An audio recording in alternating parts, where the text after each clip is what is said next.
నమస్తే, welcome to our channel. నేను సిరి. కాపులకి బీసీ హోదా కావాలని చెప్పేసి కౌన్సిల్లో నాగబాబు గారు అయితే ఒక నోటీస్ అయితే ఇవ్వడం జరిగింది. కానీ మరి ఎందుకు విత్డ్రా చేసుకున్నారనే అంశం అయితే మరి ఇప్పటివరకు తెలియలేదు. మరి దీని మీద స్పందించడానికి ఈ రోజు మనతో పాటు ఉన్నారు ప్రముఖ రాజకీయ విశ్లేషకులు చింత రాజశేఖర్ గారు.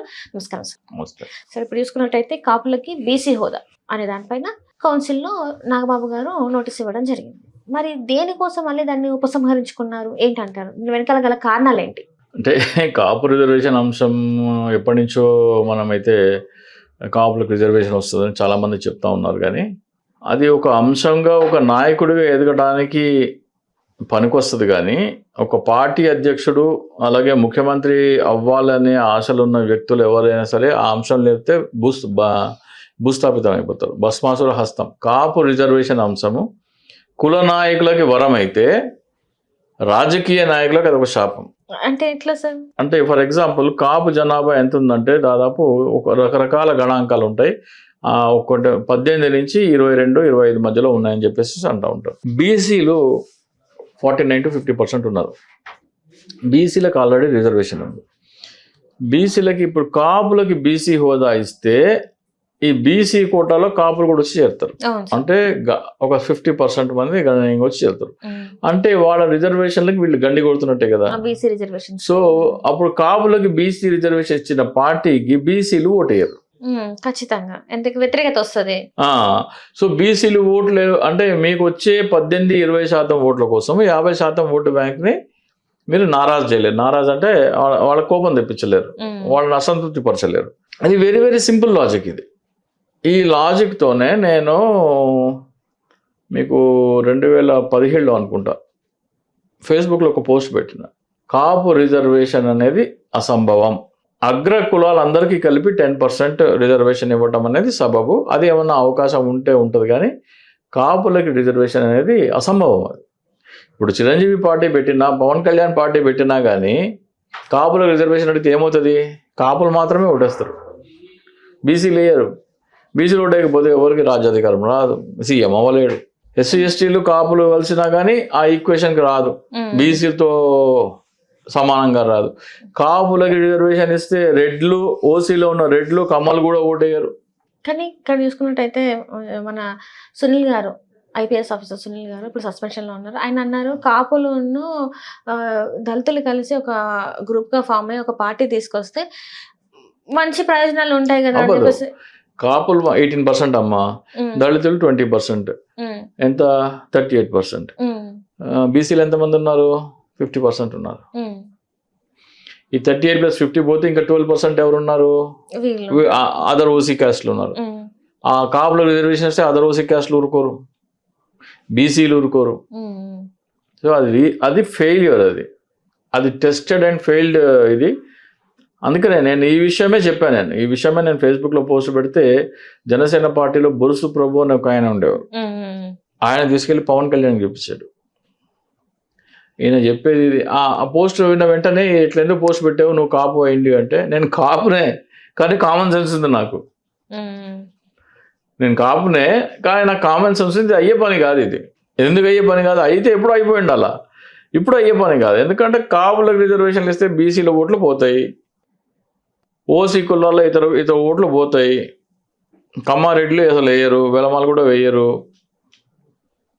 సరే మరి ఎట్లా వస్తుంది మీకు 38%తోనే? రాదు కదా. సో అది ఇంపాసిబుల్. అదర్ వాళ్ళల్లో యూనిటీ పెంచిన వాళ్ళు అవుతాం. అదర్ క్యాస్ట్లో ఎప్పుడైతే బీసీలకి అన్యాయం జరిగి బీసీలకి ఇప్పుడు కాలేజెస్లో కానీ ఎడ్యుకేషన్లో కానీ లేకపోతే ఎంప్లాయ్మెంట్లో కానీ రిజర్వేషన్ ఉంది కదా, దానికి 50% పోటీ వచ్చేస్తుందంటే ఎవరు రానివ్వరు. నాది గుంజుకుంటా అంటే ఎవరు రానివ్వరు. అప్పుడు ఏం చేయాలా? బీసీ రిజర్వేషన్ కోటాని 50% నుంచి పెంచాలా. 50% నుంచి పెంచి దాన్ని 60 or 65 చేయాలా. 60 or 65 చేస్తే బీసీ అట్లే నుంచి కాపులకి వచ్చిందని కలపమని చేస్తే అప్పుడు సెంట్రల్ గవర్నమెంట్ జాబ్స్లో అందరూ కలిసి అయిపోతారు కదా. సెంట్రల్ గవర్నమెంట్ జాబ్స్లో బైఫర్కేషన్ రాదు మళ్ళీ. మీరు 50% పైన అంటున్నారు. అండ్ ఇక్కడ తెలంగాణలో చూసుకున్నట్టయితే 40% రిజర్వేషన్ ఇవ్వడానికే అవ్వట్లేదు బీసీలకి. మీరు చూసారు కదా సార్ మొన్న గతంలో చూసుకుంటే ఇక్కడ 40% రిజర్వేషన్ కావాలి బీసీలకి అని చెప్పేసి బీసీ బంద్ అని కూడా చేసిండ్రు. అన్ని పార్టీల నుంచి సపోర్ట్ వచ్చినా కూడా ఇంతవరకు దానికి ఆమోదనమే పలకలేదు. మీరు 50% కన్నా ఎక్కువ అంటున్నారు. ఎట్లా సాధ్యమైతే సార్? అదే సాధ్యం కానిది. కాపులకు రిజర్వేషన్ అనే అంశము సాధ్యం కానిదే. తెలివి తక్కువతనం. ఏ రాజకీయ నాయకుడైనా సరే కాపు రిజర్వేషన్లు అంటే వాడు కాపులను మోసం చేస్తున్నాడు. అది సాధ్యం కాదని వాళ్ళకి తెలుసు. కానీ ఒక రాజకీయ నాయకుడిగా ఎదిగి గుర్తింపుని సభాష్ అని నా కోసం పోరాడుతున్నాడని భ్రమలు కల్పించేందుకు మాత్రమే ఉపయోగపడుతుంది. కానీ అది ప్రాక్టికల్గా పాసిబుల్ కాదు. ప్రాక్టికల్గా పాసిబుల్ అయినా సరే ఒక పార్టీ పెట్టుకున్నా సరే నువ్వు గెలిచేది 20-25 సీట్లే తప్ప కాపులు ఎక్కడైతే ఎక్కువ ఉన్నారో అక్కడ మాత్రమే నువ్వు గెలవగలవు తప్ప మిగతా చోట్ల నువ్వు గెలవలేవు, నువ్వు సీఎం కాలేవు. అది అయ్యే పని కాదు. అంటే ఇక్కడ చూసుకున్న ఇప్పుడు జగన్మోహన్ రెడ్డి ఉన్నారు. జగన్మోహన్ రెడ్డి నా బీసీలు, నా ఎస్సీలు, నా ఎస్టీలు, నా మైనారిటీలు అన్నారు. అంటే 80% పాపులేషన్, 80 to 85% పాపులేషన్ ని ఆయన నా వాళ్ళు అంటున్నారు. అందరికీ నేను న్యాయం చేస్తాను అంటున్నారు. సో మీరేమంటున్నారు? 18% పాపులేషన్ మాత్రమే మాట్లాడుతున్నారు. సో మీ పరిధిని, మీ ఓట్ బ్యాంక్ పరిధిని మీరు కుంచుకున్నారు. ఎవరైనా సరే కాపు రిజర్వేషన్ గురించి మాట్లాడితే వాళ్ళ ఓట్ బ్యాంక్ పరిధిని 100% నుంచి కుదించుకొని 18%కి తెచ్చుకుంటున్నారు. 18% కూడా కొంతమంది లేరంటారు, 12% అంటారు, కొంతమంది అయితే 12% అంటారు. దాంట్లో రాయలసీమ బలిజలు కలవడానికి సిద్ధంగా లేరు, అవి ఇవి అంటూ ఉంటారు. అలాగే ఉత్తరాంధ్ర కాపులకి, తూర్పు కాపులకి రిజర్వేషన్ ఆల్రెడీ ఉంది. వాళ్ళే అగెస్ట్ అవుతారు. కాపుల్లో లెక్కలో తూర్పు కాపులు ఉన్నప్పటికీ మిగతా ఓసీలో ఉన్న కాపులకు రిజర్వేషన్లు ఇస్తామంటే తూర్పు కాపులు ఒప్పుకోరు. సో ఇవన్నీ ఉన్నాయి. ఇవన్నీ ఈక్వేషన్స్ చూస్తే కాపులకు రిజర్వేషన్ అనేది కేవలం కాపులలో మా కోసం పోరాడుతున్నాడు అని వాళ్ళని మభ్యపెట్టి నాయకుడిగా ఎదిగేందుకు పనికొస్తుంది తప్ప రాజకీయంగా ఎటువంటి లాభాలు లేవు. మహా అయితే 10-12 సీట్లలో వాళ్ళకి 20 సీట్లలో గెలుపు రావచ్చు, మిగతా చోట్ల కష్టం అంటారు. అంటే ఎందుకు సార్ మన నోటీస్ ఇచ్చి అక్కడ పెట్టేసి చర్చ జరగాలి కదా సార్? ఎంత నోటీస్ ఇచ్చిన తర్వాత చెప్పారే నీకు తెలివి ఉందా లేదా రా, ఇది అసలు విషయము. మనం పిచ్చోళ్ళని చేయడానికి మనం వాడచ్చు, కాపులకు రిజర్వేషన్లు కావాలని వాడచ్చు. కానీ వాళ్ళని గుర్రెలు చేసి వాడుకోవడం కోసం చేయొచ్చు. అంతేగాని వాస్తవానికి అది జరిగే పని కాదురా బాబు. జరిగే పని అయితే సరే ఓకే అన్నారు అనుకో, మనమే ఇరుక్కుంటాము. ఈ గురించి మాట్లాడద్దు అని చెప్పి బీసీ ఓటు బ్యాంక్ పోతుంది మనకి అని చెప్పి మొట్టికాయ వేసి బంద్ చేసి అందుకే ఉపసంహరించుకో. దీని వెనక ఇంత ఉందని మరి నాగబాబు గారికి తెలియదు అంటారా? మరి అంత తెలిస్తే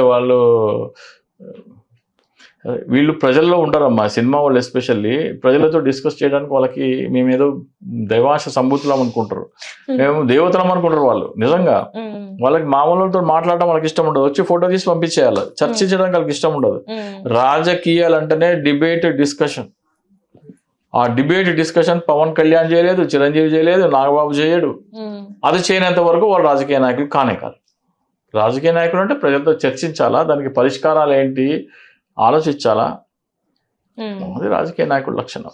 సో మొత్తానికి అయితే నిజం తెలుసుకొని దాన్ని ఉపసంహరించుకున్నారని అంటారు. Right sir, right sir, right. Thank you so much sir. నమస్తే. హలో, తెలుగు రాజ్యం ఛానల్ చూస్తున్నారా? సామాజిక, రాజకీయ, జీవన చిత్రణే తెలుగు రాజ్యం. అతిశయోక్తులు, అసత్యాలు ఉండవు. రాజకీయ కోణం కాదు, ప్రజా కోణమే కొలబద్ద. తెలుగు రాజ్యం వీక్షణ మీ ఉత్తమ అభిరుచికి నిదర్శనం.